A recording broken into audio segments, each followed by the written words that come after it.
വളരെ സന്തോഷപൂർവ്വം അവധി ആഘോഷിക്കാൻ ഒന്നിച്ച് പുറപ്പെട്ട സഹപ്രവർത്തകർ 10 ആളുകൾ ഒരു സ്കൂളിൽ നിന്ന് പൊടുന്നനെ അപ്രത്യക്ഷമായ വാർത്തക്കു പിന്നാലെയാണ് പടക്ക നിർമ്മാണശാലയിലെ ദുരന്തമുണ്ടാക്കിയ വാർത്ത വരുന്നത്. അതോടെ സെൻസേഷണൽ മാധ്യമ പ്രവർത്തന കാലത്ത് ആദ്യത്തെ വാർത്ത അപ്രത്യക്ഷമായി. നമ്മുടെയൊക്കെ വളരെ അടുത്ത സഹപ്രവർത്തകരുടെ ഉമ്മ നമ്മെ വിട്ടുപിരിഞ്ഞ ഒരു സന്ദർഭവും കൂടിയാണ്. അല്ലാഹു അവരുടെ ഖബർ വിശാലാക്കി കൊടുക്കുമാറാകട്ടെ. അവരുടെ ദീർഘമായ കടത്തം, രോഗശയ്യയിലെ കടത്തം അവരുടെ പാപങ്ങൾ പൂർണ്ണമായി പുറത്തു കൊടുക്കുന്നതാക്കി കൊടുക്കുമാറാകട്ടെ. ആ ദീർഘമായ കടത്തത്തിനിടയിൽ പരിപൂർണമായ പരിപാലനം എവിടെയെങ്കിലും നഷ്ടപ്പെട്ടു പോയിട്ടുണ്ടെങ്കിൽ അല്ലാഹു സുബ്ഹാനഹു വ തആല അവരുടെ മക്കൾക്ക് അത് വിട്ടുപുറത്ത് മാപ്പാക്കി കൊടുക്കുമാറാകട്ടെ. നോക്കൂ, നിങ്ങൾ റസൂലുള്ളാഹി സ്വല്ലല്ലാഹു അലൈഹി വസല്ലം തങ്ങളുടെ ഒരു പ്രാർത്ഥന ഉണ്ട്. ആ പ്രാർത്ഥന ജീവിതത്തിൽ എന്തെങ്കിലും നമ്മൾ ചൊല്ലിയിട്ടുണ്ടോ എന്ന് എനിക്കറിയില്ല. അല്ലാഹുമ്മ ഇന്നി അഊദു ബിക മിൻ സവാലി നിഅമതിക് വതഹവ്വുലി ആഫിയതിക് വമിൻ ജമീഇ സഖ്തിക് എന്നാണ് ആ ദുആ. ഒന്ന് മനസ്സ് തുറന്ന് കാത് തുറന്ന് ശ്രദ്ധാപൂർവം ഈ പ്രാർത്ഥന കേട്ട് നമ്മൾ നിസ്കരിച്ചാൽ പിരിഞ്ഞാലും നമ്മളെ സംബന്ധിച്ചിടത്തോളം ഒരു പ്രശ്നമില്ല. ഇന്നത്തെ ദിവസത്തെ ഖുതുബയായി. ഞാൻ 10 പോയിന്റ് ഇവിടെ നോട്ട് ചെയ്ത് കൊണ്ടു നോക്കണ്ട, ഒന്നും പറഞ്ഞിട്ടില്ലെങ്കിലും ആയി. അത്ര പവർഫുൾ ആണ് ആ ദിക്ർ. അല്ലാഹുമ്മ ഇന്നി അഊദു ബിക മിൻ സവാലി നിഅമതിക്. എനിക്ക് നീ നൽകിയിട്ടുള്ള ഏതെങ്കിലും ഒരു അനുഗ്രഹം എന്നിൽ നിന്നും നീ പിൻവലിക്കുന്നതിൽ നിന്ന് ഞാൻ നിന്നോട് രക്ഷ തേടുന്നു.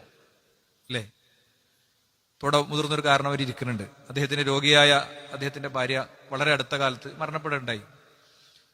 അവര് കൂടെ ഉണ്ടെങ്കിൽ അവരിനി നിശബ്ദമായി ഒന്നും ഒരു വാക്കുപോലും സംസാരിക്കാതെയാണ് ആ ബെഡിൽ അങ്ങനെ കഴിയുന്നതെങ്കിൽ പോലും ആ സാന്നിധ്യം ഒരു വ്യക്തിക്ക് കൊടുക്കുന്ന ഒരു വലിയ കാര്യമുണ്ട്. അതാണ് പോകുമ്പോഴേ മനസ്സിലാവുള്ളൂ. ശയ്യാവലംബിയായ ഉമ്മ ദീർഘകാലം ബെഡിൽ കടന്നാലും അവിടെ ഉമ്മയുണ്ട് എന്ന ഉൾബോധ്യങ്ങൾ ഉള്ളിലുണ്ടാക്കി തരുന്ന ഒരു കാര്യമുണ്ട്. അവർക്ക് ഇത്തിരി ഓർമ്മയുണ്ടെങ്കിൽ അവർ നമുക്ക് വേണ്ടി നടത്തുന്ന ആത്മാർത്ഥമായ പ്രാർത്ഥനകൾ ഉണ്ടാവും. അവരുടെ ചുണ്ടിൽ നിന്ന് പോകുന്ന പ്രാർത്ഥനക്ക് അത്രയും ശക്തിയുണ്ട്. നിങ്ങൾ നോക്കി, നമുക്കൊക്കെ മക്കളുണ്ട്. എനിക്ക് 5 മക്കളുണ്ട്. ഈ 5 മക്കളും വേണമെങ്കിൽ ഒരു നിമിഷം ഇല്ലാതാകാം. അത്ര എളുപ്പമാണ്. നമുക്ക് സമ്പത്തുണ്ട്, നമുക്ക് വാഹനമുണ്ട്, നമുക്ക് വീടുണ്ട്. നമ്മളെ വീട് വേണമെങ്കിൽ ഒറ്റയടിക്ക് ഒരു മഴയത്ത് ഒന്നിച്ചില്ലാതെയാകാം. അല്ലെ? അതാണ് സവാൽ നിഅമതിക്, നീ എനിക്ക് തന്ന അനുഗ്രഹങ്ങൾ. നമ്മുടെ കണ്ണ്, നമ്മുടെ കാത്, നമ്മുടെ കേൾവി. നമ്മളെ കണ്ണ് വേണമെങ്കിൽ പെട്ടെന്ന് അപ്രത്യക്ഷമാകാം. പെട്ടെന്ന് അത് അടുത്തൊരു ദിവസം എണീക്കുമ്പോൾ കണ്ണുണ്ടാവില്ല. വെറുതെ ചിന്തിച്ചു നോക്ക് നിങ്ങൾ. അല്ലെങ്കിൽ നമ്മളെ ഫ്രണ്ട്സും കൂട്ടുകാരും ഓടിച്ചാടി നടക്കുന്നു, നമുക്ക് നടക്കാൻ കാലില്ലാതെ ആകാം, പാരലൈസ് ചെയ്യാം. മൂത്രവും കാഷ്ടവും ഒക്കെ പാമ്പേഴ്സിലേക്ക് എടുത്ത് പോകുന്നൊരു സാഹചര്യം ഉണ്ടാകാം. അപ്പൊ അങ്ങനത്തെ അവസ്ഥകളിൽ നിന്നൊക്കെ അല്ലാഹുമ്മ ഇന്നി അഊദു ബിക മിൻ സവാലി നിഅമതിക്, എനിക്ക് നീ നൽകിയ അനുഗ്രഹങ്ങൾ നീ പിൻവലിക്കുന്നതിൽ നിന്ന് ഞാൻ നിന്നോട് രക്ഷ ചോദിക്കുന്നു. വതഹവ്വുലു ആഫിയതിക്, എന്റെ ആരോഗ്യം നഷ്ടപ്പെട്ട് ഞാൻ രോഗിയാകുന്നതിൽ നിന്ന് ഞാൻ നിന്നോട് സഹായം ചോദിക്കുന്നു. ഇന്നിപ്പോ പത്രത്തിലൊരു വാർത്ത കണ്ടു, ഒരു പ്രവാസി മരണപ്പെട്ട വാർത്ത. ഇൻഷുറൻസ് ഇല്ലാത്തതുകൊണ്ട് 1 കോടി രൂപയോളം വരുന്ന ബില്ല് അടക്കാൻ കഴിയാത്തതിന്റെ പേരിൽ ബോഡി വിട്ടുകിട്ടാത്ത പ്രശ്നമൊക്കെ ഒരു പൊളിറ്റിക്കൽ പ്ലാറ്റ്ഫോമിൽ അവതരിപ്പിക്കപ്പെട്ട വാർത്തയാണ്. ഞാൻ പറയണത്, അവിടെ നമ്മളെ സംബന്ധിച്ചിടത്തോളം നമുക്കതിൽ ഉള്ള വാർത്ത എന്ന് പറയുന്നത്, പഠിച്ചോനെ ഇങ്ങനെ ഞാനായിക്കൂടെ അല്ലെ? ഇപ്പൊ ഇവിടെ ഇരിക്കുന്ന നമ്മുടെ ഒരു സഹപ്രവർത്തകൻ, അദ്ദേഹം ചെന്ന് അദ്ദേഹത്തിന്റെ ഇൻഷുറൻസ് കഴിഞ്ഞു. അടുത്ത ദിവസം ഇൻഷുറൻസ് പുതുക്കാൻ ഓഫീസ് പോവുകയാണ്. പക്ഷെ ഇന്ന് രാത്രി അദ്ദേഹത്തിന് വലിയ അറ്റാക്ക് വന്നു. 10 ലക്ഷം റുപ്യ അദ്ദേഹത്തിന് ഫ്രീ ചികിത്സ കിട്ടേണ്ടത് 10 ലക്ഷം റുപ്യ അദ്ദേഹത്തിന് എക്സ്പെൻസ് വന്നു. ഞാൻ പറയണത്, നമ്മളൊക്കെ ഒരു മുടിയിഴ നാരിലൂടെ അങ്ങനെ നടന്നു പോവാണ്. എവിടേക്കും എപ്പോഴും നമ്മുടെ ജീവിതം മാറും എന്ന ഓർമ്മ ആർമാദങ്ങൾക്കിടയിൽ നമുക്ക് വേണം. പടച്ചവനെയും അവന്റെ ദീനിനെയും നമുക്ക് വേണമെങ്കിൽ ആരെയും പറ്റിക്കാം, ഭാര്യനെ പറ്റിക്കാം, ഭർത്താവിനെ പറ്റിക്കാം, വാപ്പാനിമാനൊക്കെ പറ്റിക്കാം. എന്നിട്ട് നമുക്ക് വേറൊരു ലൈഫ്, പബ്ലിക്കിലൊരു ലൈഫും സ്വകാര്യതയിൽ വേറൊരു ലൈഫും കൊണ്ടുപോകാം. അവരെ കൺവെട്ടിച്ച് അവരോട് പലതും പറഞ്ഞൊക്കെ നമുക്ക് പോകാം. പക്ഷേ ഖബറിന്റെ ഒരു ചെറിയ ചാലുണ്ട്, അവിടെ കൊണ്ടുപോയി കിടത്തും. അവിടെ മുതലൊരു ജീവിതം ആരംഭിക്കുന്നുണ്ട്. ആ ജീവിതം ആരംഭിക്കുന്നത് എന്നോ ആകാശം ഭൂമിയൊക്കെ ഇടിഞ്ഞു പൊളിഞ്ഞ് ഇല്ലാതായതിന്റെ ശേഷമല്ല. നമ്മൾ എപ്പോഴാണോ ആ മണ്ണിലേക്ക് എത്തുന്നത് അതുമുതൽ നമ്മുടെ സ്വർഗവും നമ്മുടെ നരകവും ഒക്കെ ആരംഭിക്കുകയാണ്. ഈ ബോധ്യം യഥാർത്ഥത്തിൽ നമുക്കുണ്ടാകണം. അതുപോലെ തന്നെ പെട്ടെന്ന് വരുന്ന നിന്റെ കോപം എന്നെ പെട്ടെന്ന് ബാധിക്കുക. അല്ലാഹു സുബ്ഹാനഹു വ തആലയുടെ ശിക്ഷ വരും. ആ ശിക്ഷ എന്നെ ബാധിക്കുന്നതില്ലെന്ന് ഞാൻ നിന്നോട് രക്ഷ ചോദിക്കുന്നു. ജമീഅ സഖ്തിക്, അള്ളാഹുവിന്റെ നിഖമത്ത് പറഞ്ഞാൽ ദുരന്തം, നിഖമത്തിക് എന്ന് പറഞ്ഞാൽ നിന്റെ പെട്ടെന്നുള്ള നീ തരുന്ന ദുരന്തങ്ങളിൽ നിന്ന്, ജമീഅ സഖ്തിക്, നിന്റെ എല്ലാ കോപങ്ങളിൽ നിന്നും ഞാൻ നിന്നോട് രക്ഷ ചോദിക്കുന്നു എന്നാണ്. അപ്പൊ നിരന്തരം മനുഷ്യന്മാർ സ്ട്രോക്ക് ബാധിച്ച് മരിക്കുന്നു, കുഴഞ്ഞു വീട് മരിക്കുന്നു, ദുരന്തങ്ങൾ ഉണ്ടാകുന്നു. പണ്ടത്തെ ഒക്കെ ഒരു അവസ്ഥ എടുത്തു നോക്കുമ്പോൾ ഇന്ന് വളരെ വ്യാപകമാണ്. ആ മരണങ്ങളോ ആ മരണങ്ങളിലെ പങ്കാളിത്തമോ, അവിടെ പോയി 3 പിടി മണ്ണ് വാരിയിട്ട് വരുമ്പോഴൊക്കെ എന്റെ ജീവിതത്തിൽ ഇങ്ങനൊരു വേണ്ടാത്തരുണ്ട്, ഇങ്ങനൊരു സ്വഭാവം എനിക്കുണ്ട്, അത് ഞാൻ നിർത്തട്ടെ എന്ന് നമുക്ക് ആലോചിക്കാൻ കഴിയുന്നുണ്ട്. ഇതുപോലത്തെ ഒരു വെള്ളിയാഴ്ച ഒരു സദസ്സിൽ വന്നിരിക്കുമ്പോൾ അതെങ്കിലും പൂർണ്ണമായി കേൾക്കാൻ കഴിയാത്തൊരു പ്രശ്നം നമുക്കുണ്ടോ? അത് പൂർണ്ണമായിട്ട് കേൾക്കാൻ കഴിയാത്തൊരവസ്ഥ, അത് അങ്ങനെ കേട്ട കാര്യം ഒന്ന് അവലോകനം ചെയ്യാൻ കഴിയാത്ത അവസ്ഥ, അതുണ്ടെങ്കിൽ അത് മഹാദുരന്തമായിരിക്കും. പലപ്പോഴും എന്താ വെച്ച് കഴിഞ്ഞാൽ ഒരു പോളിഷ്ഡ് ആയിട്ടുള്ള വൈജ്ഞാനിക പഠനങ്ങളാണ് പൊതുവെ ആളുകൾക്കുള്ളത്. എന്താ, കുറച്ച് ഫലായിലുകളൊക്കെ പറഞ്ഞാൽ എല്ലാവർക്കും വളരെ സന്തോഷമായി അല്ലേ? അങ്ങനത്തെ ഒരു മർമ്മത്തിലേക്ക് എത്തിയുള്ള അന്വേഷണങ്ങൾക്ക് നമ്മൾ റെഡിയാണോ? ഇതൊരു പ്രധാന കാര്യമാണ്. ഞാൻ കഴിഞ്ഞ ആഴ്ചയിൽ നമ്മളെടുത്ത് പൊതുവെ വരാൻ സാധ്യതയുള്ള ചില കാര്യങ്ങൾ പറഞ്ഞിരുന്നു. പൂർണ്ണമായിട്ട് ദീനിയായിട്ട് ജീവിക്കണവരെന്നെ, പൂർണ്ണമായും പ്രമാണങ്ങളുടെ അടിസ്ഥാനത്തിൽ ജീവിക്കണം എന്ന് വിചാരിക്കണവർക്ക് തന്നെ വരാൻ സാധ്യതയുള്ള കുറച്ച് കാര്യങ്ങൾ പറഞ്ഞിരുന്നു. അതൊന്ന്, നമ്മളൊരു കാര്യം മനസ്സിലാക്കി വെച്ചിട്ടുണ്ടാകും, ആ മനസ്സിലാക്കി വെച്ചതിനനുസരിച്ച് ഖുർആനിനെ അങ്ങോട്ട് കൊണ്ടുപോകുക അല്ലേ?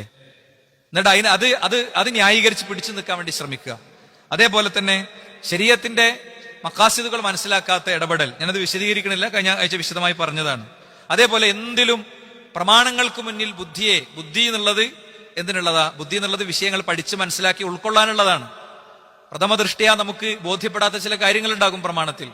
പ്രഥമ ദൃഷ്ട്യാ നമുക്ക് ബോധ്യപ്പെടുന്ന ചരിത്രം കൊണ്ട്, സാഹിത്യം കൊണ്ട്, പഠനം കൊണ്ട്, ശാസ്ത്രം കൊണ്ട് ബോധ്യപ്പെടുന്ന 100 കണക്കിന് കാര്യങ്ങളുണ്ട്. ആ 100 കണക്കിന് കാര്യങ്ങൾ സത്യമാണെങ്കിൽ ഈ ബോധ്യപ്പെടാത്ത കാര്യവും സത്യമാണ്, അതെന്റെ ബുദ്ധിയുടെ പരിമിതിയാണ് എന്ന് മനസ്സിലാക്കേണ്ട, അതിനു പകരം അമിതമായ അത്തരം കാര്യങ്ങൾ പലപ്പോഴും ഉണ്ടാകും. അതേപോലെ ഒക്കെ സ്വന്തം ഇച്ഛക്കനുസരിച്ച് ചെയ്യുക, നമ്മളെ തോന്നലിനനുസരിച്ച് ചെയ്യുക. ഓരോന്നിലും അതിന്റെ ദീൻ എന്താണ്, കാര്യം എന്താണ്. ദീൻ എന്നുള്ളത് പലപ്പോഴും അത് കേവലം പ്രാർത്ഥനകളിലേക്കും ആചാരങ്ങളിലേക്കും മന്ത്രങ്ങളിലേക്കും ചുരുക്കുക. അതിന്റെ അപ്പുറത്ത് അത് ജീവിതത്തിൽ സമഗ്രമായി സംഭവിക്കാതിരിക്കുക. ഇങ്ങനത്തെ കാര്യങ്ങൾ നമ്മൾ പറഞ്ഞിട്ടുണ്ടായിരുന്നു. ഇനിയൊരു ഏതാനും കാര്യങ്ങൾ കൂടി ഗൗരവതരമായി നമ്മൾ പഠിക്കേണ്ട കുറച്ച് കാര്യങ്ങൾ കൂടി പറയാണ്. അതിലൊന്ന് അറിവില്ലാതെ മതം സംസാരിക്കുക എന്നുള്ളതാണ്. എക്സാമ്പിൾ പറയാം. നമ്മളോട് ഒരാൾ വന്നിട്ട് ചോദിക്കാണ്, ഈ രാത്രിയിൽ ഒരു പ്രത്യേക നമസ്കാരം ഉണ്ടോ? അപ്പൊ മൂപ്പര് ഏതൊരു രാത്രിനെ കുറിച്ച്, ഇപ്പൊ ഷാബാൻ 15 ആയിക്കോട്ടെ, ഷാബാൻ 15 വലിയ നിസ്കാരമൊക്കെ ഉണ്ടല്ലോ. അപ്പൊ ഒരാളിങ്ങനെ കുറച്ചൊരു പോളിഷ്ഡ് ആയിട്ട് അതിനെ കാണുകയാണ്. അത് കുഴപ്പമില്ല, നിസ്കരിക്കാലോ, നിസ്കാരം ഇപ്പൊ എപ്പോഴായാലും ചെയ്താൽ എന്താ പ്രശ്നം അല്ലേ? ഒരു നല്ല കാര്യമല്ലേ, ഒരുപാട് ദിക്ർ കിട്ടണില്ലേ, ദുആ കിട്ടണില്ലേ എന്ന് പറയാം. ഇവിടെ എന്താ സംഭവിക്കണേ? അങ്ങനെ ഒരു പ്രത്യേകമായ നിസ്കാരം ഉണ്ടാകണമെങ്കിൽ അത് പടച്ചോനും പ്രവാചകനും പഠിപ്പിക്കണം. അൻ തഖൂലു അലല്ലാഹി മാ ലാ തഅലമൂൻ, നിങ്ങൾക്ക് അറിയാത്ത കാര്യങ്ങൾ ദീനിന്റെ പേരിൽ പറയരുത്. ഏകദേശം നമ്മുടെ ഒരു അസസ്മെന്റിന്റെ അടിസ്ഥാനത്തിൽ, നമ്മുടെ ഒരു കാഴ്ചപ്പാട് അങ്ങനെയൊക്കെ ഉണ്ടാകും എന്നൊരു ധാരണന്റെ അടിസ്ഥാനത്തിൽ ദീന് പറയാൻ പാടില്ല, ദീൻ ആചരിക്കാനും പാടില്ല, ദീന് പറയാനും പാടില്ല. കുടുംബത്തിലെ കാരണവര്, കാര്യങ്ങൾക്ക് മധ്യസ്ഥം വഹിക്കുന്ന ആള്, സമൂഹത്തിൽ പ്രത്യേകമായ ഇടങ്ങളിൽ ഇരിക്കണവര്, ഇവരൊക്കെ ഇത് പ്രത്യേകം ശ്രദ്ധിക്കേണ്ടതാണ്. അതൊക്കെ ഉണ്ടാകും, അത് ഇസ്ലാമിൽ അങ്ങനെ തന്നെയാണ് ഉണ്ടാകാൻ സാധ്യതയുള്ളത്. അതിലിപ്പോ എന്താണ്? അല്ലെങ്കിൽ കാലത്തിനോ അനുസരിച്ചുള്ള ഒരു ഉത്തരം പറയാം, കാലത്തിനനുസരിച്ചുള്ള ഒരു ഉത്തരം പറയാം. അത്തരം ഉത്തരം പറച്ചിലുകൾ നമ്മളെ മാത്രമല്ല, അത് ആ മനുഷ്യന്മാര് ചെയ്യുന്നതിലൂടെ ഉള്ള പാപങ്ങൾ കൂടി നമ്മൾ വഹിക്കേണ്ടി വരുന്ന. ലിയഹ്മിലു ഔസാറഹും കാമിലതൻ യൗമൽ ഖിയാമത്തി വമിൻ ഔസാരിൽ ലദീന യുളില്ലൂനഹും ബിഗൈരി ഇൽം അലാ സഅ മാ യസ്റുൻ. ലിയഹ്മിലു ഔസാറഹും കാമിലതൻ, പൂർണ്ണമായും ഇവർ ചെയ്തു കൂട്ടിയ തിന്മകൾ ഇവർ വഹിക്കേണ്ടി വരും യൗമൽ ഖിയാമ, അന്ത്യദിനത്തിൽ. അതുപോലെ തന്നെ വമിൻ ഔസാരിൽ ലദീന യുളില്ലൂനഹും ബിഗൈരി ഇൽം, ഇവര് തെറ്റായ ഫത്വകൾ കൊടുത്തും അഭിപ്രായങ്ങൾ പറഞ്ഞും വഴിതെറ്റിച്ചവരുടെ കാര്യങ്ങൾ കൂടി ഇവർ വഹിക്കേണ്ടി വരും എന്നാണ്. അതുകൊണ്ട് ഇത്തരം കാര്യങ്ങളൊക്കെ ചർച്ച ചെയ്യുന്നിടത്ത് ഏകദേശ ധാരണന്റെ അടിസ്ഥാനത്തിൽ മതപരമായി മസാല പറയുന്ന അവസ്ഥ ഉണ്ടാകരുത്. ഞാൻ പറഞ്ഞത് നമ്മളൊരു സാധാരണക്കാർ പൊതുവെ നമുക്ക് സംഭവിക്കാൻ സാധ്യതയുള്ള ഒരു പ്രശ്നമാണ് ഞാൻ പറയുന്നത്. ആരെടുത്തു അതിപ്പോ കച്ചവടമാകുമ്പോ അങ്ങനെയൊക്കെ ആയിക്കൂടെ എന്ന് പറയും. ഓരോന്നിലും ഒരു കറക്റ്റ് ഒരു ദീനിന് കറക്റ്റ് ഒരു തത്വം എല്ലാറ്റിലും ഉണ്ട്. ഭയങ്കര ഷാർപ്പായിട്ടുള്ള ഒരു കാര്യമുണ്ട്. നമുക്കത് ചിലപ്പോ കുറച്ചൊരു ബ്ലാക്ക് ആയിരിക്കും, നമുക്കത് ചിലപ്പോ അത്ര തന്നെ അറിയുണ്ടാവില്ല. അത് അറിയാത്തത് എന്താ? അത് നമ്മളുടെ അറിവ് കുറവാണ് കേട്ടോ. ഞാൻ മുമ്പൊരിക്കൽ സൂചിപ്പിച്ചിരുന്നു, വയനാട് ദുരന്തം ഉണ്ടായ സമയത്ത് പീസ് റേഡിയോ 2 എപ്പിസോഡ് ബ്രോഡ്കാസ്റ്റ് ചെയ്തിരുന്നു. അതിൽ ഒരു ക്വസ്റ്റ്യൻ, ഒരു സാങ്കല്പിക ചോദ്യമാണ്. എന്താ സാങ്കല്പിക ചോദ്യം? ഫിഖഹിന്റെ മസലയാണ്. അവിടുന്ന് ഡെത്ത് സർട്ടിഫിക്കറ്റ് ഡിപ്പാർട്ട്മെന്റ് പ്രൊഡ്യൂസ് ചെയ്ത ഒരാള്, അയാൾ വർഷങ്ങൾക്ക് ശേഷം വന്നു വിചാരിക്കുക, എങ്ങനെ എന്താ പറയുക, അയാൾ ഇങ്ങനെ ഒഴുക്കിലൊക്കെ പെട്ട് അവസാനം എവിടുന്നൊക്കെ കരകയറി. പിന്നെ അയാൾ ആലോചിച്ചു, വീടും കുടുംബം ഒക്കെ പോയി, ഇനി ഞാൻ ആ നാട്ടിലേക്കെല്ലാം തീരുമാനിച്ചു. പിന്നെയാണ് അയാളുടെ കുടുംബമൊക്കെ ജീവിച്ചിരിക്കുന്നത്. ഒരു 10 കൊല്ലത്തിന് ശേഷം വന്നു വിചാരിക്കുക, സാങ്കല്പിക കേട്ടോ. അവിടെ ഇസ്ലാമിന്റെ മസല എന്താ? അയാളെ സ്വത്തൊക്കെ ഓഹരി വെച്ച് കൊടുത്തു. അയാളെ സ്വത്തൊക്കെ ഓഹരി വെച്ച് കൊടുത്തു. അയാളുടെ ഭാര്യന് വേറൊക്കെ കല്യാണം കഴിച്ചു കൊടുത്തു. അവിടെയും ഇസ്ലാമിന് ക്ലാരിറ്റി ഉണ്ട് ഞാൻ പറയണേ. ഇസ്ലാമിന് ഏതെങ്കിലും വിഷയത്തിൽ ക്ലാരിറ്റി ഇല്ലാത്തതില്ല. നമ്മളുടെ പഠനത്തിന്റെ അഭാവം കൊണ്ട് നമുക്ക് ക്ലാരിറ്റി ഉണ്ടാവില്ല ചിലപ്പോൾ, അത്രേ ഉള്ളൂ. എല്ലാറ്റിലും പക്കാ ക്ലാരിറ്റി ഇസ്ലാമിന് എല്ലാ വിഷയത്തിലുണ്ട്. അതുകൊണ്ട് നമുക്കറിയാത്ത കാര്യങ്ങൾ നമ്മൾ ഒരിക്കലും സംസാരിച്ചുകൂടാന്നാണ്. നോക്കൂ നിങ്ങൾ, ഇബ്നു ഉമർ റളിയല്ലാഹു അൻഹു ഒരിക്കൽ അദ്ദേഹം ഒരു സഭയിൽ വെച്ച് പറഞ്ഞു, ഇദസ്തഅദനകും നിസാഉകും ഇലൽ മസാജിദി ഫഅദനു ലഹുന്ന. നിങ്ങളുടെ ഭാര്യമാര് നിങ്ങളോട് പള്ളിയിലേക്ക് പോകാൻ പെർമിഷൻ ചോദിച്ചാൽ നിങ്ങൾ അനുവാദം കൊടുക്കണം. അപ്പൊ അദ്ദേഹത്തിന്റെ മോൻ പറഞ്ഞു, വല്ലാഹി ലനംനഉഹുന്ന, അല്ലപ്പാ ഞങ്ങൾ ഓല തടി. ഉടനെ അദ്ദേഹം കൊടുത്ത ഫഗളിബ അബ്ദുല്ലാഹി ഇബ്നു ഉമർ, അദ്ദേഹം ദേഷ്യം പിടിച്ചു. എന്നിട്ട് അദ്ദേഹം ചോദിക്കാണ്, ഉഖ്ബിറുക അൻ റസൂലില്ല, ഞാൻ അള്ളാഹുവിന്റെ റസൂൽ പറഞ്ഞു എന്ന് നിന്നോട് പറയാം. വതഖൂലു, എന്നിട്ട് നീ പറയുന്നു വല്ലാഹി ലനംനഉഹുന്ന, ഞാൻ ഒരു നിർബന്ധമായിട്ടും എന്റെ ഭാര്യനെ എന്റെ ബന്ധപ്പെട്ടവരൊക്കെ ഞാൻ തടയുന്നു നീ പറയണോ? എന്നിട്ട് മോന്റെ നെഞ്ചിനൊരു ഇടി കൊടുത്തു എന്നാണ്. മരണം വരെ ആ കാരണം കൊണ്ട് പിന്നെ അദ്ദേഹത്തിന്റെ ആ മോനോട് അദ്ദേഹം സംസാരിച്ചിട്ടുണ്ടായിരുന്നില്ല എന്നാണ്. ഇത് പെണ്ണിന് പള്ളിയിൽ വരാന്നുള്ള വിഷയം സമർത്ഥിക്കാനല്ല ഈ പോയിന്റ് അവിടെ കൊണ്ടുവരുന്നത്. അത് അണ്ടർസ്റ്റുഡ് ആണ്. ഈ മസലീന്ന് എല്ലാ ആയത്തുൽ ഹിജാബ് അടക്കമുള്ള എല്ലാം ഇറങ്ങിയതിന്റെ ശേഷമാണല്ലോ ഈ സംസാരം നടക്കുന്നത്. അപ്പൊ ഇവിടെ ഒരു ദീനിയായി സ്ഥിരപ്പെട്ട, മതപരമായി സ്ഥിരപ്പെട്ട ഒരു വിഷയത്തിൽ അവർ കാണിച്ചിരുന്ന കണിശതയാണ് നമ്മൾ പഠിക്കേണ്ടത്. അവർ കാണിച്ചിരുന്ന കണിശതയാണ്. നോക്കൂ നിങ്ങൾ, നിരായുധരായി അവർ സാമ്രാജ്യങ്ങൾ വെട്ടിപ്പിടിച്ചതെങ്ങനെ? യുദ്ധപരിചയമില്ലാത്തവർക്ക് ലോകം കീഴ്പ്പെട്ടതെങ്ങനെ? ആ ക്വാളിറ്റി എന്ന് മുസ്ലിങ്ങൾക്ക് നഷ്ടപ്പെട്ടോ അന്ന് പ്രവാചകൻ പറഞ്ഞതൊക്കെ മുസ്ലിങ്ങൾ അനുഭവിച്ചുകൊണ്ടിരിക്കുകയാണ്, അല്ലേ?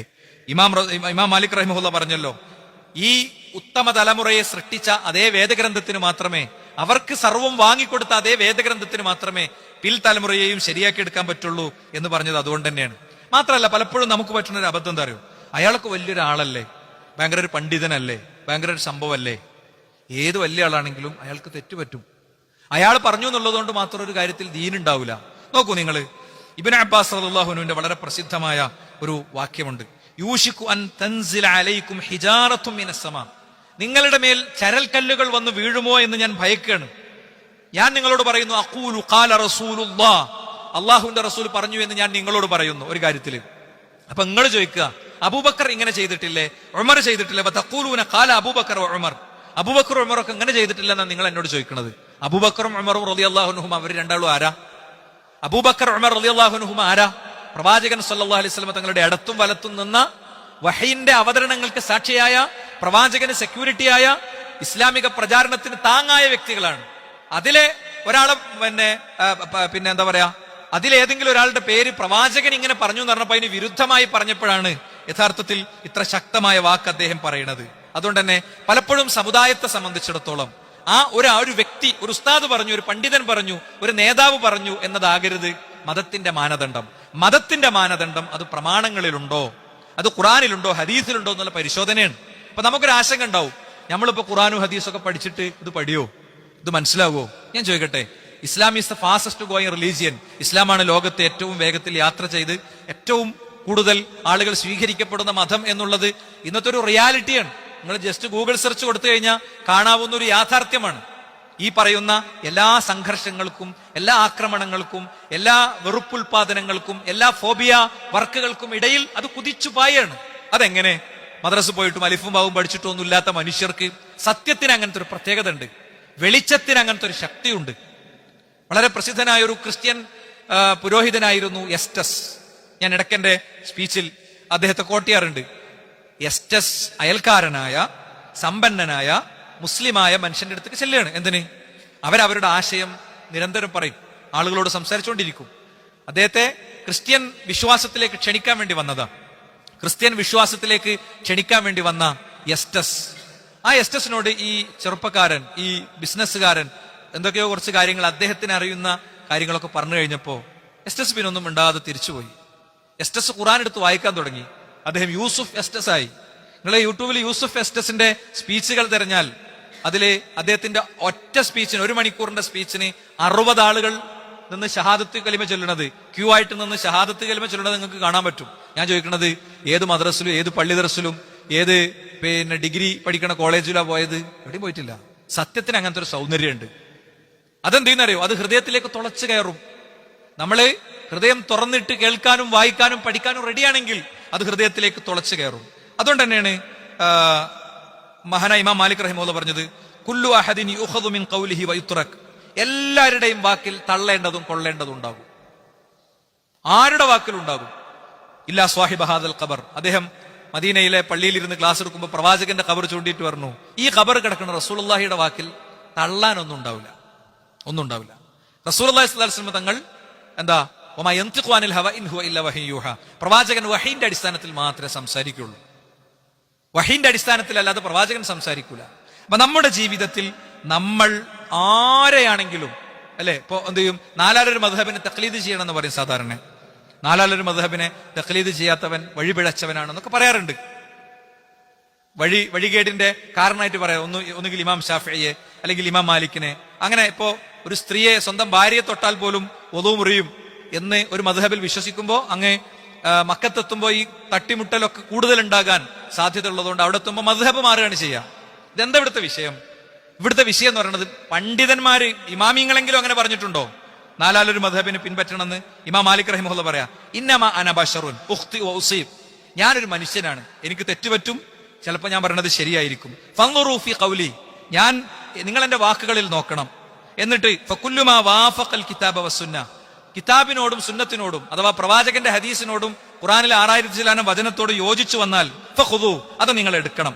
വകുല്ലു മാ ലം യുവാഫിഖൽ കിതാബ വസ്സുന്ന, ഖുർആനിനോടും സുന്നത്തിനോട് യോജിക്കാത്തത് ഞാൻ പറഞ്ഞാൽ ഫത്റുക്കു, നിങ്ങൾ അത് ഒഴിവാക്കണം. ഇമാമിങ്ങളല്ലേ, ഓരങ്ങനെ പറയോ? ഒരു ബോധപൂർവം പറയില്ല, എന്നാൽ അവർക്ക് ചിലപ്പോൾ ചില പിഴവുകൾ പറ്റും. ഉദാഹരണം, ഹാഫിദു അല സ്വലവാത്ത് വസ്സലാത്തുൽ വുസ്താ, നിങ്ങൾ ഉസ്താ നിസ്കാരത്തിന്റെ കാര്യം ശ്രദ്ധിക്കണം എന്ന് പ്രത്യേകം എടുത്തു പറഞ്ഞു. നിങ്ങൾ മൊത്തം നിസ്കാരത്തിന്റെ കാര്യം ശ്രദ്ധിക്കണം. നിസ്കാരം എന്ന് പറഞ്ഞ ഒരു മനുഷ്യനെ വിശ്വാസിയാക്കണ മാനദണ്ഡമാണ്. അതിലൊരിക്കലും വിട്ടുവീഴ്ച ഉണ്ടായിക്കൂടാ. വളരെ കണിശായിട്ട് ആദ്യമായിട്ട് വിചാരണക്ക് എടുക്കുന്ന കാര്യമാണ്. അതിൽ തന്നെ പ്രത്യേകം നിസ്കരിക്കേണ്ട നിസ്കാരമാണ് ഉസ്താ നിസ്കാരം. ഈ ഉസ്താ നിസ്കാരം ഏതാ? ഇമാം ഷാഫിഈ റഹിമഹുല്ലാഹ് ഇതിനെ മനസ്സിലാക്കിയെടുത്ത് പഴച്ചു. അദ്ദേഹം അതിനെ മനസ്സിലാക്കിയെടുത്ത് പഴച്ചു. അസറാണ് എന്നുള്ളത് തെറ്റി അദ്ദേഹം അതിനെ വേറൊരു നിലക്ക് മനസ്സിലാക്കി. അപ്പൊ ഇമാം നബവി റഹിമഹുല്ലാഹ് അത് തിരുത്തിയിട്ട് പറഞ്ഞു, റസൂലുള്ളാഹിന്റെ ഹദീസിലുള്ളത് സ്വലാത്തുൽ അസറാണ്, സ്വലാത്തുൽ വുസ്താ. ആ ഹദീസ് ഉസ്താദിന് കിട്ടിയിട്ടില്ല. അപ്പോ അവർക്ക് കിട്ടാത്തത് ഉണ്ടാവുമോ? പ്രവാചക തിരുമേനിയുടെ സദസ്സിൽ പങ്കെടുത്തവർക്ക് കിട്ടാത്ത സംഭവങ്ങളുണ്ട്. എന്താ? അബൂ ഹുറൈറ, ബിലാൽ, അബ്ദുല്ലാഹിബിൻ ഉമർ റളിയല്ലാഹു അൻഹു, ഇവരെല്ലാരും കൂടി ഇങ്ങനെ ഇരിക്കണം. അപ്പൊ ഇരിക്കണോടത്ത് ഒരു ചർച്ച. ഒരാൾ ജനാസയെ പിന്തുടർന്നു പോയാൽ അയാൾക്ക് 2 ഖിറാത്ത് പുണ്യമുണ്ട്. ഒരു ഖിറാത്ത് എന്ന് പറഞ്ഞാൽ ഉഹദ് മലന്റെ അത്ര എന്നാണ്. 6 കിലോമീറ്റർ നീളം, 2 കിലോമീറ്റർ വീതിയാണ് ഉഹദ് മല. അത്രയും കൂലി ഉണ്ട് എന്നാണ്. അപ്പൊ അത് കേട്ടപ്പോ അബ്ദുല്ലാഹിബിൻ ഉമർ റളിയല്ലാഹു അൻഹു ഞെട്ടി. ഇത്രയും കൂലിയുള്ള ഒരു കാര്യം ഞമ്മക്കാർക്കും അറിയില്ലല്ലോ. ആയിഷാ ബീവിന്റെ അടുത്ത് ആളെ പറഞ്ഞേച്ചു, ഇങ്ങനെ ഒരു കാര്യം മുത്ത് റസൂലുള്ളാഹി പറഞ്ഞിട്ടുണ്ടോ? ഉണ്ട്, പറഞ്ഞിട്ടുണ്ട്. എന്താ അബ്ദുല്ലാഹിബിൻ ഉമർ പറഞ്ഞ്? ന്യായീകരിച്ചില്ല. അദ്ദേഹം പറഞ്ഞു, ഞമ്മക്കൊക്കെ എത്രങ്ങാനും ഖിറാത്ത് പോയി. പ്രവാചകൻ സ്വല്ലല്ലാഹു അലൈഹി വസല്ലം തങ്ങളുടെ കൂടെ ജീവിക്കണേ സ്വഹാബത്തിന് കിട്ടാത്ത ഹദീസ് ഉണ്ടെന്ന് അതിന്റെ അർത്ഥം. പിന്നെ എങ്ങനെ ഇമാമിങ്ങൾക്ക് എല്ലാ ഹദീസും കിട്ടിയെന്ന് പറയാം? കിട്ടാത്തവരുണ്ടാകും. അപ്പൊ അവർക്ക് ആ മേഖലയിൽ പ്രശ്നങ്ങൾ വന്നിട്ടുണ്ടാകും അല്ലേ? അതെന്ത് ചെയ്യും? അതുകൊണ്ട് അവർ പറഞ്ഞാൽ ഞങ്ങളടുത്ത് തെറ്റാൻ സാധ്യതയുണ്ട്. മാത്രമല്ല ഇമാം പിന്നെ പഠിപ്പിക്കാണ്, മാലിക് റഹിമഹുല്ലാഹ് പഠിപ്പിക്കാണ്, ലാ യുഖദു മിൻ ഖൗലി കുല്ലുഹു, എന്റെ എല്ലാ വാക്കും കൂടി നിങ്ങൾ എടുക്കരുത്. ഇന്നമാ അന ബശറുൻ, ഞാനൊരു മനുഷ്യനാണ്. മാത്രമല്ല മുഹമ്മദ് ബിൻ സീരീൻ പറയാ, ഇന്ന ഹാദൽ ഇൽമ ദീനുൻ, ഈ ദീൻ എന്ന് പറയുന്നത് അറിവാണ്. ഫൻദുറു അമ്മൻ തഖുദൂന ദീനക്കും, നിങ്ങൾ ആരെടുത്തു നിന്നാണ് ഇൽമ എടുക്കുന്നത് നിങ്ങൾ കൃത്യമായിട്ട് നോക്കണം. നിങ്ങൾ അറിവ് സ്വീകരിക്കുന്ന വ്യക്തിയുടെ ക്രെഡിബിലിറ്റിയെ നിങ്ങൾ നോക്കണം. അയാൾ പ്രമാണങ്ങൾ നോക്കി കാര്യങ്ങൾ പറയുന്ന ആളാണോ, അയാൾ സന്ദർഭത്തിനനുസരിച്ച് കാര്യം പറയുന്ന ആളാണോ എന്നൊക്കെ നിങ്ങൾ പരിശോധിക്കണം. ഏതെങ്കിലും വാഴ്ന്നു കേൾക്കലല്ല, ഏതെങ്കിലും സ്പീച്ച് കേൾക്കലല്ല, മറിച്ച് അയാൾ പ്രമാണങ്ങൾ നോക്കി പറയുന്ന ആളാണോ, അയാൾ കൃത്യമായ റെഫറൻസുകൾ കോട്ട് ചെയ്യുന്ന ആളാണോ, അയാളോട് നിങ്ങൾ സംസാരിച്ച വിഷയത്തിൽ ക്ലാരിറ്റി ചോദിച്ചാൽ പറഞ്ഞിരുന്ന ആളാണോ എന്നൊക്കെ നിങ്ങൾ നോക്കണം എന്നാണ്. അദ്ദേഹം എന്നിട്ടൊന്നും കൂടി പറയാം, അലൈക ബി ആഥാരി മൻ സലഫ് വൈൻ റഫലക നാസ്, അലൈക ബി ആഥാരി മൻ സലഫ്, പ്രവാചകന്റെ കാലം തൊട്ട് കടന്നുപോയ മുൻഗാമികളെ സലഫിനെയാണ് നീ സ്വീകരിക്കേണ്ടത്. വൈൻ റഫലക നാസ്, നീ അത് പറയുമ്പോ ജനങ്ങൾ നിന്നെ തള്ളിയാലും. വയ്യാക വആറാ അർരിജാൽ വൈൻ സഖറഫുഹാ ലക ബിൽ ഖൗൽ, എന്താ നീ ആളുകൾ ഇങ്ങനെ വെറുതെ പറയണേ അങ്ങനെ ഉണ്ട് ഇങ്ങനെ ഉണ്ട് എന്ന് പറയുന്ന അഭിപ്രായങ്ങൾ എടുക്കാൻ നിൽക്കണ്ട. അഭിപ്രായം പറയുമ്പോൾ ഭയങ്കര റീല്, നല്ല അടിപൊളി സംസാരമായിരിക്കും, ഭയങ്കര ആകർഷണീയത ഉണ്ടാകും, അതല്ല നീ നോക്കണ്ടേ. ആ പറയുന്നതിൽ കൃത്യമായ കണ്ടന്റ് ഉണ്ടോ എന്ന് നിങ്ങൾ നോക്കണം എന്നാണ് ഇമാം അഹ്മദ് പറയാണ്. ലാ തുഖല്ലദൂനി വലാ തുഖല്ലിദ് മാലിക്കൻ, നിങ്ങൾ എന്നെയോ മാലിക്കിനെയോ തഖ്ലീദ് ചെയ്യരുത്. വല ശാഫിഇയ്യ, ഇമാം ശാഫിഇയ്യയും നിങ്ങൾ തഖ്ലീദ് ചെയ്യരുത്. വല ഔസാഇയ്യ, ഇമാം ഔസാഇയ്യയും നിങ്ങൾ തഖ്ലീദ് ചെയ്യരുത്, അന്ധമായി അനുകരിക്കരുത്. പിന്നെ വസൗരിയ, ഇമാം സൗരിയെയും നിങ്ങൾ അങ്ങനെ ചെയ്യരുത്. വഖുദൂ മിൻ ഹൈസു അഖദൂ, അവരൊക്കെ എവിടുന്നാണോ ഈ ദീൻ എടുത്തത് അവിടുന്നാണ് നിങ്ങളും എടുക്കേണ്ടത് എന്നാണ്. അപ്പൊ ഞാനിവിടെ പറഞ്ഞു വെച്ചത് എന്താ അറിയോ, നമ്മളിങ്ങനെ എന്തോ ഒരു കേട്ടുകേൾവിയുടെ അടിസ്ഥാനത്തിലല്ല ഒന്നിനെയും സ്വീകരിക്കേണ്ടത്. ഓരോന്നിലേക്കും കടക്കുമ്പോൾ ഞാൻ നേരത്തെ പറഞ്ഞു, ആചാരത്തിലും അനുഷ്ഠാനത്തിലും മാത്രമല്ല ഇസ്ലാം ഉള്ളത്. ഇസ്ലാം എല്ലാറ്റിലും ഉണ്ട്. നമ്മളൊരു ബിസിനസ് തുടങ്ങുമ്പോൾ അവിടെ ഇസ്ലാം ഉണ്ട്, അല്ലേ? ഒരു ബിസിനസ് തുടങ്ങുമ്പോൾ അതിൽ ഇസ്ലാം ഉണ്ട്. നമ്മളൊരു വീട് വെക്കുമ്പോൾ അവിടെ ഇസ്ലാം ഉണ്ട്. അപ്പോഴേ നമുക്ക് സുരക്ഷിതമായി ആ കാര്യങ്ങൾ നിർവഹിച്ചു പോകാൻ പറ്റുള്ളൂ. പലിശയുമായി ബന്ധപ്പെട്ട് 10-12 കാര്യങ്ങൾ ഖത്തീബ് ഖുതുബയിൽ പറഞ്ഞു നിർത്തിയപ്പോ മാർക്കറ്റിൽ നിന്ന് അയാൾക്ക് അന്ന് ഓർഡർ ചെയ്ത് വന്ന സ്വിഫ്റ്റ് കാർ ഇറങ്ങിയ കാലാണ് ഞാൻ ഓർക്കുന്നത്. സ്വിഫ്റ്റ് കാർ അവിടെ പിന്നെ പോയി വാങ്ങാൻ വേണ്ടിയിട്ട് പൈസയും കൊണ്ട്, വൈകുന്നേരം പോയിട്ട് വാങ്ങാൻ വേണ്ടിയിട്ട് പൈസയും കൊണ്ട് വന്ന ആള്, അയാൾ എന്ത് ചെയ്തറിയോ, ഈ ഹദീസുകൾ അയാളെ വളരെ ആഴത്തിൽ ചിന്തിപ്പിച്ചു. എനിക്ക് ആ കാർ വാങ്ങാനായിട്ടില്ല എന്ന് അയാൾ സ്വയം തീരുമാനിച്ചു. അതൊരു തിരുത്താണ്. അതുകൊണ്ടൊരു നഷ്ടം അയാൾക്ക് ഉണ്ടാവില്ല, ഒരു നഷ്ടം ഉണ്ടാവില്ല. അതാണ് വിശ്വാസവും നിലപാടും ഒക്കെ ജീവിതത്തിൽ പ്രതിഫലിക്കുക എന്ന് പറയുന്നത്. വിശ്വാസവും നിലപാടും ജീവിതത്തിൽ പ്രതിഫലിക്കുമ്പോൾ സ്വാഭാവികമായിട്ടും ഇങ്ങനത്തെ കാര്യം ഉണ്ടാകുക. ഇനി നിങ്ങൾ നോക്കൂ, മറ്റൊരു കാര്യം എന്താണെന്നറിയോ, ഈ ഗണത്തിൽ വരുന്ന മറ്റൊരു കാര്യമാണ് സംശയാസ്പദമായ കാര്യങ്ങൾ പിന്തുടരുക. ഉദാഹരണം പറഞ്ഞാല് ലാ ഇക്റാഹ ഫിദ്ദീൻ, മതത്തിൽ നിർബന്ധമില്ല എന്ന ആയത്തിന് എടുക്കുക. എന്നിട്ട് ഇസ്ലാം എന്നെ സ്വീകരിക്കണമെന്ന് യാതൊരു നിർബന്ധമല്ല, ഇസ്ലാം മാത്രമാണ് ശരി എന്ന് പറയേണ്ടതില്ല, അല്ലെ? ഇസ്ലാം മാത്രമാണ് ശരി എന്ന് പറഞ്ഞാൽ ഇന്ന് തീവ്രവാദമാണ്. അങ്ങനെ പറയാനുള്ള അവകാശമില്ല. ഈ പറയുന്ന ഓരോന്നും, ഇങ്ങനെ പറയുന്ന ഓരോന്നിനും എതിർപ്പ് വരുന്നതിനനുസരിച്ച് മാറ്റി മാറ്റി നിന്ന അവസാനം നിസ്കരിക്കാനും പറ്റൂല, ഖുർആൻ ഓതാനും പറ്റൂല. അവർ ഖുർആൻ ഓതുന്നവരാണെന്നായിരിക്കും അടുത്ത കംപ്ലൈന്റ്. നമ്മുടെ ഭരണഘടന വിശാലമായി വിഭാവന ചെയ്യുന്ന കാഴ്ചപ്പാടാണ്. ഓരോരുത്തർക്കും സ്വന്തമായ മതം സ്വീകരിക്കാനും അത് ശരിയെന്ന് വിശ്വസിക്കാനും ആചരിക്കാനും അവകാശമുണ്ട്. ഇസ്ലാം മാത്രമാണ് ശരിയെന്ന് ഞാൻ പറയുമ്പോൾ ഞാൻ മറ്റുള്ളവന്റെ മതത്തിന്റെ സ്വാതന്ത്ര്യത്തിലേക്കും അവന്റെ അവകാശങ്ങളിലേക്കും കയ്യേറേണ്ടതില്ല. എനിക്ക് എങ്ങനെ വിശ്വസിക്കാൻ പറ്റോ അതേപോലെ അവനും വിശ്വസിക്കാൻ പറ്റണം. അള്ളാഹുവിന്റെ റസൂൽ വകവെച്ചു കൊടുത്തതാണിത്, അല്ലെ? റസൂലുള്ളാഹി സ്വല്ലല്ലാഹു അലൈഹി വസല്ലം തങ്ങൾ വകവെച്ചു കൊടുത്തതാണ് മദീനത്ത്. ജൂതന്മാരോട് നിങ്ങളെല്ലാവരും നിർബന്ധമായിട്ട് പള്ളിയിൽ വന്നോളെന്ന് പറഞ്ഞിട്ടില്ല. അവരവരുടെ വേദഗ്രന്ഥങ്ങൾ അനുസരിച്ചാ പോയത്. പ്രവാചകനെ വഞ്ചിച്ചവർക്ക് ശിക്ഷ വിധിച്ചപ്പോൾ പോലും പ്രവാചകൻ തോറെടുക്കാനാ പറഞ്ഞത്. തോറയിൽ എന്താ പറഞ്ഞത്? അത് വായിക്കുന്നു പറഞ്ഞു. വഞ്ചിച്ചവനുള്ള ശിക്ഷ വായിക്കാൻ പറഞ്ഞു. മഹാനായ ഉമർ ബിൻ ഖത്താബ് റളിയല്ലാഹുവിന്റെ കാലത്ത് അങ്ങ് ഫലസ്തീൻ വിശ്വാസികൾ കീഴടക്കിയപ്പോ അവിടെ കരാർ എഴുതി. ഫലസ്തീനിലുള്ള ക്രിസ്ത്യൻ ജൂത സമൂഹത്തോടൊപ്പം കരാർ എഴുതി. നിങ്ങളുടെ കുരിശുമരങ്ങൾ തകർക്കില്ലെന്നും നിങ്ങളുടെ ആരാധനാലയങ്ങൾ സംരക്ഷിക്കപ്പെടുമെന്നും നിങ്ങൾക്ക് നിങ്ങളുടെ വിശ്വാസം അനുസരിച്ച് പോകാമെന്നും മനോഹരമായി എഴുതി. ഇതൊക്കെ ഉണ്ടായിരിക്കെ തന്നെ ഇസ്ലാം എന്നത് സമ്പൂർണമായും അത് മാത്രമാണ് ശരി എന്നൊരാൾക്ക് വിശ്വസിക്കാൻ പറ്റണം. അപ്പൊ എന്താ പറയുക, ഒരു പൊതു ഇടത്തിൽ മത സ്വാതന്ത്ര്യം അല്ല, മതസൗഹാർദ്ദം എന്ന് പറഞ്ഞാൽ അങ്ങോട്ടും ഇങ്ങോട്ടും എല്ലാവരും എല്ലാതും കൊടുക്കലും വാങ്ങലുമാണ് എന്നൊരു തത്വത്തിലേക്ക് എത്തുമ്പോ ഇങ്ങനെ പറയേണ്ടി വരികയാണ്. വിശാലമായ മനുഷ്യ സൗഹാർദ്ദം എന്തിലും സ്വന്തം നെഞ്ചിന് കൂട്ടിലേക്ക് എടുത്തു വെച്ച് അയൽക്കാരനെയും ചുറ്റുള്ളവരെയും എത്ര കൃത്യമായിട്ട് റസൂൽ പഠിപ്പിച്ച്, നീ വയറ് നിറയെ ഭക്ഷണം കഴിച്ചിട്ട് ഉറങ്ങുമ്പോൾ നിന്റെ അയൽവാസി പട്ടിണിയാണെങ്കിൽ നിന്റെ മതത്തിനാണ് കുഴപ്പം, നിന്റെ വിശ്വാസത്തിനാണ് കുഴപ്പം എന്ന് റസൂൽ പഠിപ്പിച്ച്. അവിടെ മതം പറഞ്ഞിട്ടില്ല. പക്ഷേ മതത്തിൽ സമ്പൂർണമായും ഇസ്ലാമാണ് അതിന്റെ ശരിയായ ദിശയെന്നും അതിലൂടെ മോചനമുള്ളൂ എന്നും വിശ്വസിക്കുക എന്നുള്ളത് വിശ്വാസിയെ സംബന്ധിച്ചിടത്തോളം ബാധ്യതയാണ്. അപ്പൊ അത് ഡൈല്യൂട്ട് ചെയ്യാൻ ഓതുകയാണെന്ത്? ലാ ഇക്റാഹ ഫിദ്ദീൻ, മതത്തിൽ നിർബന്ധമല്ല. മതത്തിൽ നിർബന്ധമല്ല പറഞ്ഞതിന്റെ അർത്ഥം എന്താ അറിയോ? വേറൊരാളെ മതത്തിലേക്ക് നിർബന്ധിച്ച് പരിവർത്തിപ്പിക്കേണ്ടതില്ല എന്നാണ്. തിരിച്ച് ഇസ്ലാം അല്ലാത്ത വേറൊരു മതവും സ്വീകരിക്കാൻ പറ്റില്ല എന്ന് ഇസ്ലാം കൃത്യമായിട്ട് പറഞ്ഞിട്ടുണ്ട്. അപ്പൊ ഇങ്ങനെ വരുന്നിടത്ത് ചില ക്രമീകരണങ്ങൾ വരുത്തുക എന്നുള്ളത്, അതല്ലെങ്കിൽ അത് ഒപ്പിച്ച് വ്യാഖ്യാനിച്ച് പോകുന്ന ചില രീതികൾ പൊതുവെ സമൂഹത്തിൽ കാണാറുണ്ട്.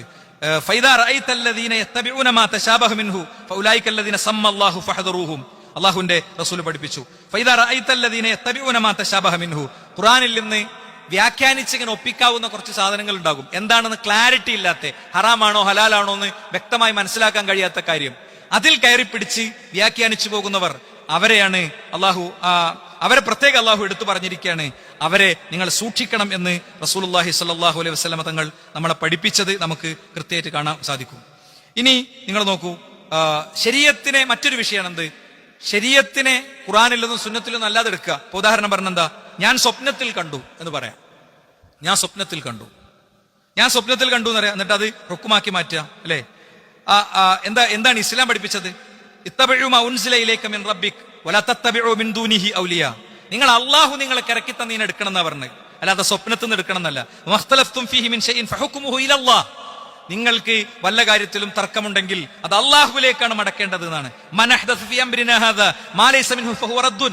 ഖുർആനിലും സുന്നത്തിലും അല്ലാതെ പഠിപ്പിക്കപ്പെട്ടത് തട്ടേണ്ടതാണ്, തള്ളേണ്ടതാണ് എന്നാണ്. അവിടെയാണ് സ്വപ്നത്തെ എടുക്കുക, അല്ലെ? മഹാനായ ഇമാം ഷൗക്കാനി റഹിമഹുല്ലാഹ് പറഞ്ഞു, വലാ യഅതിനാ ദലീലുൻ യദുല്ലു അലാ അന്ന റുഅയതഹു ഫി النوم بعد موته صلى الله عليه وسلم اذا قال فيه بقول او فعل فيها يكون دليلا وحجة بل قد قبله الله إليه بعد أن كمل لهذه الأمة ما شرعه لها على لسانه. നബിനെ സ്വപ്നം കണ്ടിട്ടാണ് എല്ലാ ത്വരീഖത്തുകളും ഉണ്ടാകല്. ത്വരീഖത്തിലെ ശൈഖിനെ സ്വപ്നം കണ്ടാത് തെളിവായി. എന്നാൽ ഇമാം ഷൗക്കാനി പറയാണ്, ഒരു നിലക്കും പ്രവാചകന്റെ ശേഷം അദ്ദേഹത്തെ സ്വപ്നത്തിൽ കണ്ട് എന്ന നിലക്ക് പ്രവാചകൻ പറഞ്ഞതോ ചൂണ്ടിക്കാണിച്ചതോ സൂചിപ്പിച്ചതോ ആയ ഒരു കാര്യം മതത്തിൽ രേഖയായി സ്വീകരിക്കാൻ പറ്റുകയില്ല എന്ന് തന്നെയാണ്. മാത്രമല്ല ഇബ്നുൽ ഖയ്യിം റഹിമഹുല്ലാഹ് പറയാ, വറുഇയ കൽ കശ്ഫി. സ്വപ്നം എന്ന് പറയുന്നത് ചില ആളുകൾക്ക് ഉണ്ടാകുന്ന വെളിപാടുകൾ പോലെയാണ്. ചില ആളുകൾക്ക് ചില തോന്നലുകൾ ഉണ്ടാകും. ആ തോന്നലുകൾ പോലെയാണ്. അതിലെന്തൊക്കെയുണ്ട്? റഹ്മാനിയുൻ, ചില തോന്നലുകൾ ദൈവികമായിരിക്കും. ശൈത്വാനിയുൻ, ചില തോന്നലുകൾ പൈശാചികമായിരിക്കും. ചില തോന്നലുകൾ അതെന്താണ്, ആ നിലക്ക് അത് അമ്പിയാക്കളുടെ വഹീന്റെ അംശങ്ങളായിരിക്കും. ഫഇന്നഹ മഅസൂമത്തുൻ. എന്നാൽ വറുഇയൽ അംബിയാഇ വഹ്യുൻ, അമ്പിയാക്കൾക്ക് ഉണ്ടാകുന്ന തോന്നലുകൾ അത് വഹയാണ്. ഫഇന്നഹ മഅസൂമത്തു മിന ശൈത്താൻ, അത് ശൈത്താനിൽ നിന്ന് സംരക്ഷിക്കപ്പെട്ടതാണ്. അതുകൊണ്ടാണ് ഇബ്രാഹിം നബി അലൈഹി സ്വലാം സ്വപ്നത്തിനനുസരിച്ച് പ്രവർത്തിച്ചത്. മകനെ അറുക്കണം എന്ന് പറഞ്ഞപ്പോ പ്രവർത്തിച്ചത്. ഇബ്രാഹിം നബി അലൈഹി സ്വലാം കണ്ട സ്വപ്നം നമ്മളെ കാര്യത്തിൽ പറഞ്ഞു ചെയ്തുകൂടാ. അതുകൊണ്ടാണ് ലോകത്ത് ആ പേരും പറഞ്ഞ് ഒരു കുഞ്ഞിനെയും ആരും അറുക്കാതിരുന്നതും. ഇബ്രാഹിം നബി അലൈഹി സ്വലാം ചെയ്തതല്ലേ, മാതൃകയാക്കേണ്ടതല്ലേ എന്ന് ചിന്തിക്കാതിരുന്നതും അതുകൊണ്ടാണ്. വഹാദ ബിഇത്തിഫാഖിൽ ഉമ്മ, ഇത് ഉമ്മത്ത് യോജിച്ച കാര്യമാണ്. വലിഹാദ അഖദമൽ ഖലീലു അലാ ദഹബി ഇബ്നി ഇസ്മാഈൽ അലൈഹിസ്സലാം ബിർറുഇയ. ഇബ്രാഹിം നബി അലൈഹി സ്വലാം മകനെ അറുക്കുന്ന കാര്യത്തിൽ മുന്നോട്ട് വന്നതിന്റെ കാരണം അതാണ്. അത് ഒരു നിലക്കും ശൈത്താൻ അതിൽ ഇടപെടുകയില്ല. എന്നാലോ അമറുയ ഗൈരിഹിം ഫതുറദു അലൽ വഹി സ്വരീഹ് ഫഇൻ വാഫഖതുഹു വഇല്ലാ ലാ യുഅമലു ബിഹാ. എന്താ, ഒരാൾക്ക് വഹിയിൽ കണ്ടതിനോട് യോജിച്ച, ദീനിയായിട്ട് യോജിച്ചൊരു കാര്യം തോന്നുകയാണ്. എന്താ, ഒരു കിണർ കുഴിച്ചു കൊടുക്കണം എന്ന് തോന്നുകയാണ് ഒരാൾക്ക്. സ്വപ്നത്തിൽ കാണുകയാണ് അയൽവാസിക്ക് ഒരു കിണർ കുഴിച്ചു കൊടുക്കണം, അത് നല്ലതാണ്, ചെയ്തു കൊടുക്കാം.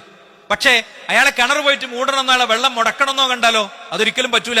എന്താ, അത് ശൈത്താനാണ്. അങ്ങനെ കണക്കാക്കാൻ പറ്റുള്ളൂ. പ്രവാചകൻ സല്ലല്ലാഹു അലൈഹി വസല്ലം തങ്ങളെയാണ് അയാൾ കണ്ടതെന്ന് അയാൾ പറയുന്നത്. അയാൾ നബിനെ കണ്ടിട്ടില്ല, അതുകൊണ്ട് ഇത് നബിയാണെന്ന് ഏത് നിലയ്ക്ക് അയാൾ ഉറപ്പാക്കുക? ഒരു നിലക്ക് ഉറപ്പാക്കാൻ കഴിയൂല. അതുകൊണ്ട് തന്നെ ഇത്തരം കാര്യങ്ങളെയും നമ്മൾ കൃത്യമായി മനസ്സിൽ കണ്ട് ചിന്തിച്ച് തീരുമാനങ്ങൾ എടുക്കുന്ന ഒരു രൂപം വേണം. ഇല്ലെങ്കിൽ പലപ്പോഴും നമ്മുടെ ദീനിനെ അത് ആഴത്തിൽ ബാധിക്കാനുള്ള സാധ്യതയുണ്ട് എന്ന കാര്യം നമ്മൾ വിസ്മരിക്കരുത് എന്ന് ഓർമ്മിക്കണം. അള്ളാഹു നമ്മിൽ നിന്ന് സ്വീകരിക്കുമാറാകട്ടെ.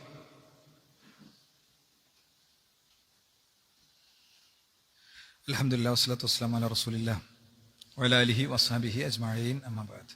സൃഷ്ടാവും സംരക്ഷകനുമായ റബ്ബിനെ ജീവിതത്തിന്റെ എല്ലാ മേഖലയിലും കാത്തു സൂക്ഷിക്കണമെന്ന് ഒരിക്കൽ കൂടി ഉണർത്തുകയാണ്, ഉത്ബോധിപ്പിക്കുകയാണ്. ഈ ഗണത്തിൽ വരുന്ന മറ്റൊന്നാണ് ഭൂരിപക്ഷം അങ്ങനെയാണ് എന്നുള്ളത്. കുറെ എല്ലാവരും അങ്ങനെയല്ലേ, ഞാനായിട്ട് ഇപ്പൊ എങ്ങനെയാണ്? അള്ളാഹുവിന്റെ ഖുർആൻ പറഞ്ഞത്, വഇൻ തുതി അക്സറ മൻ ഫിൽ അർളി യുദില്ലൂക്. ഭൂമിയിൽ ഉള്ള ആളുകളുടെ എണ്ണം നോക്കി നീ അവരെ പിൻപറ്റാൻ നിന്നാൽ നിന്നെ അത് പിഴപ്പിച്ച് കളയും എന്നാണ്. വഇൻ തുതി അക്സറ മൻ ഫിൽ അർളി യുദില്ലൂക അൻ സബീലില്ലാഹ്. ഭൂരിപക്ഷം നോക്കി നീ തീരുമാനം എടുക്കാൻ നിന്നാൽ നീ അള്ളാഹുവിന്റെ വഴിയിൽ നിന്ന് പോകും എന്നാണ്. വമാ അക്സറുന്നാസി വലൗ ഹറസ്ത ബിമുഅ്മിനീൻ. നബിയെ, നിങ്ങൾ ആഗ്രഹിച്ചാലും ഭൂരിപക്ഷം ആളുകളും സത്യത്തിലേക്ക് എത്തിച്ചേരുകയില്ല എന്ന് പഠിപ്പിക്കുകയാണ്. അതുകൊണ്ട് തന്നെയാണ് ഫുളൈൽ ബിൻ ഇയാദ് പറയാ, അലൈക ബി ത്വരീഖിൽ ഹുദാ, നീ സത്യമാർഗത്തിൽ പോകണം. വല യദുറുക ഖില്ലത്തു സാലികീൻ, സത്യത്തിൽ പ്രവേശിച്ചവരുടെ എണ്ണം കുറവാണ് എന്നത് നിന്നെ ഒരിക്കൽ അസ്വസ്ഥാക്കരുത്. വയ്യാക വതുർഖൽ ദലാല, നീ വഴികേടിനെ ഉപേക്ഷിക്കണം. വല തഗ്തറ ബികസ്റത്തിൽ ഹാലികീൻ, സ്വയം നശിക്കാൻ തീരുമാനിച്ചു പോയവരുടെ എണ്ണ കൂടുതൽ നിനക്കൊരു പ്രശ്നം ഉണ്ടാകരുത്. അതുകൊണ്ട് ഇമാം ഷാഫി റഹിമഹുല്ലാഹ് പറഞ്ഞു, അജ്മഅന്നാസു അലാ അന്ന മൻ ഇസ്തബാനത് ലഹു സുന്നത്തു റസൂലില്ലാഹി സ്വല്ലല്ലാഹു അലൈഹി വസല്ലം ലം യകുൻ ലഹു അൻ യദഅഹ ലിഖൗലി അഹദിൻ. പ്രവാചകനിൽ നിന്ന് സ്ഥിരപ്പെട്ട ഒരു കാര്യം ഒരാൾക്ക് ബോധ്യപ്പെട്ടാൽ ഒരിക്കലും ഒരു കാരണവശാലും അത് തട്ടിക്കളയുന്ന ഒരു സാഹചര്യം ഉണ്ടായിക്കൂടാ എന്ന് പഠിപ്പിക്കുകയാണ്. അതുപോലെയാണ് കൂട്ടുകാര്, സുഹൃത്തുക്കള്, അല്ലെ? എന്റെ സുഹൃത്തുക്കളൊക്കെ അങ്ങനെയാണ് എന്നാണ് അള്ളാഹുവിന്റെ റസൂൽ പഠിപ്പിച്ചു. നാളെ പരലോകത്ത് ഈ കൂട്ടുകാരനെ ഞാൻ സ്വീകരിക്കായിരുന്നെങ്കിൽ യാ ലൈതനി ലം അത്തഖിദു ഫുലാനൻ ഖലീല, എന്റെ ഇന്നാലിന്നയാളെ ഞാൻ കൂട്ടുകാരനാക്കാതിരുന്നെങ്കിൽ എത്ര നന്നായിരുന്നു എന്ന് മനുഷ്യൻ പറയുന്ന സാഹചര്യം ഉണ്ടാകുമെന്നാണ്. അതുപോലെ ആ ഗണത്തിൽപ്പെട്ട ഒന്നാണ് ഞങ്ങളുടെ പണ്ഡിതന്മാര് പറഞ്ഞു, നേതാക്കന്മാര് പറഞ്ഞു എന്ന് ഖുർആൻ, വിശുദ്ധ ഖുർആൻ കൃത്യമായി പറയാണ്. എന്താ? ആ പരലോകത്ത് ചെല്ലുന്ന ആ ദിവസം അവർ പറയും, അദല്ലന സാദതന വ കുബ്റാഅന ഫഅദല്ലൂന സബീൽ, ഞങ്ങളെ നേതാക്കന്മാരും പണ്ഡിതന്മാരും ഒക്കെയാണ് ഞങ്ങളെ വഴിതെറ്റിച്ചത്. അതുകൊണ്ട് ആതിഹിം ളഅഫൈനി മിനൽ അദാബ്, പടച്ചവനെ അവർക്ക് നീ ഇരട്ടിക്കിരട്ടി ശിക്ഷ കൊടുക്കണേ എന്നാണ്. അപ്പൊ ഞാൻ ഇത്രയും കാര്യങ്ങൾ പറഞ്ഞു എന്തിനാണ് സഹോദരന്മാരെ, നമ്മളൊക്കെ ഏത് നിമിഷവും ഇവിടുന്ന് മരിച്ചു പോകേണ്ടവരാണ്. അതാ ഞാൻ വാൽപ്പാറ ദുരന്തത്തിന്റെ കാര്യം പറഞ്ഞത്, നമ്മുടെ കൺമുന്നിലുള്ള ഒരുപാട് കാഴ്ചകൾ പറഞ്ഞത്. എപ്പോ വേണമെങ്കിലും അവസാനിക്കാം. അവസാനിച്ചു കഴിഞ്ഞാൽ ഒരു ജീവിതമുണ്ട് എന്നുള്ള വിഷയത്തിൽ നമുക്ക് സംശയമില്ലല്ലോ. സംശയിച്ചിട്ടൊരു കാര്യമല്ല. അത് അത്ര കട്ട ക്ലാരിറ്റിയിൽ ഇസ്ലാം പഠിപ്പിച്ചൊരു കാര്യമാണ്, അല്ലേ? നീ നിന്റെ പിതാവിന്റെ ശരീരത്തിൽ നിന്ന് സ്രവിക്കപ്പെടുമ്പോൾ നിനക്കുണ്ടായിരുന്ന കണ്ണിന് കാണാൻ പറ്റാത്ത വലിപ്പത്തിലുള്ള ആളായിരുന്നു നീയെങ്കിൽ പിന്നെ നിന്നെ പൂർണ്ണമായി ഡെവലപ്പ് ചെയ്ത റബ്ബ് അലൈസ ദാലിക ബിഖാദിരിൻ, അവന് പറ്റില്ലേ അലാ യുഹ്യിൽ മൗത, മരിച്ചവരെ ജീവിപ്പിക്കാൻ എന്നാണ് ഖുർആന്റെ ചോദ്യം, അല്ലേ? എന്റെ മുടി എനിക്ക് മാത്രം, ലോകത്താർക്കില്ല. അതുകൊണ്ടാണ് ഫോറൻസിക് ഉദ്യോഗസ്ഥർ വന്നാൽ ആ കുറ്റകൃത്യം നടന്ന സ്ഥലത്ത് മുടി തരയണത്. എന്റെ മുടി എന്റേത് മാത്രമായിട്ട് കിട്ടും. എന്റെ ഉമനീര് എനിക്ക് മാത്രമേ ഉള്ളൂ, വേറെ ആർക്കുമില്ല. അതുകൊണ്ടാണ് സദ്ദാം ഹുസൈനെ ഐഡന്റിഫൈ ചെയ്യാൻ അമേരിക്ക എന്തുപയോഗിച്ചത്? ഉമനീര് ഉപയോഗിച്ചത്, അല്ലെ? എന്റെ കൈവിരൽ അടയാളങ്ങൾ എനിക്ക് മാത്രമേ ഉള്ളൂ. ഇത് കോടിക്കണക്കിന് മനുഷ്യർക്ക് ഇങ്ങനെ വ്യവസ്ഥാപിതമായി കൊടുത്ത റബ്ബ് ചോദിക്കുക, അലൈസ ദാലിക ബിഖാദിരിൻ, നിന്നെ തിരിച്ചു കൊണ്ടുവരുന്നുള്ളത് നിനക്ക് വിശ്വസിക്കാൻ ബുദ്ധിമുട്ടുണ്ടോ എന്ന്. അവിടെ വരുന്നിടത്ത് വെച്ച് കാണാന്നല്ല, ജീവിതം ഒന്ന് ബോധപൂർവം ശ്രമിച്ചാൽ ഒക്കെ ചിട്ടപ്പെടുത്താൻ നമുക്ക് പറ്റും കേട്ടോ. ബോധപൂർവം ശ്രമിച്ചാൽ ചിട്ടപ്പെടുത്താൻ പറ്റും, തിരുത്താൻ പറ്റും. ആദ്യം വിശ്വാസത്തെയാണ് ശരിയാക്കേണ്ടത്. അള്ളാഹുവിനെ കുറിച്ചുള്ള വിശ്വാസത്തിൽ പിഴവുണ്ടാകാൻ പാടില്ല. അള്ളാഹുവോളം നമ്മളോട് സ്നേഹമുള്ള ഒരാളുമില്ല. ആ ബോധ്യത്തോടു കൂടെ നമുക്ക് കാര്യങ്ങളെ കൈകാര്യം ചെയ്യാൻ കഴിയണം. അള്ളാഹു നമ്മിൽ നിന്ന് വിട പറഞ്ഞു പോയ ആളുകൾക്ക് അവരുടെ ഖബറിടങ്ങളെ സ്വർഗ്ഗപ്പൂന്തോപ്പാക്കി കൊടുക്കുമാറാകട്ടെ. അവരുടെ ജീവിതത്തിൽ സംഭവിച്ചു പോയ പിഴവുകൾ അള്ളാഹുവർക്ക് പുറത്തു മാപ്പാക്കി കൊടുക്കുമാറാകട്ടെ. അപ്രതീക്ഷിതമായി കുടുംബാംഗങ്ങളെയും പ്രിയപ്പെട്ടവരെയൊക്കെ നഷ്ടപ്പെട്ടവർക്ക് അള്ളാഹു സുബ്റിനെ കൊടുക്കുമാറാകട്ടെ. അത് അവരുടെ ദീനീ രംഗത്തെ കൂടുതൽ ആലോചനകൾക്കും പുനർവിചിന്തനങ്ങൾക്കുമുള്ള കാരണമാക്കി കൊടുക്കുമാറാകട്ടെ. റബ്ബ് സുബ്ഹാനഹു വ തആല പെട്ടെന്നുള്ള മരണങ്ങളിൽ നിന്നും അപകട മരണങ്ങളിൽ നിന്നൊക്കെ നമ്മെയും കാത്ത് രക്ഷിക്കുമാറാകട്ടെ. നാളെ മരിക്കുമ്പോൾ ലാ ഇലാഹ ഇല്ലല്ലാഹു ചൊല്ലി മരിക്കാനുള്ള തൗഫീഖിനെ അല്ലാഹു സുബ്ഹാനഹു വ തആല നമുക്ക് നൽകുമാറാകട്ടെ.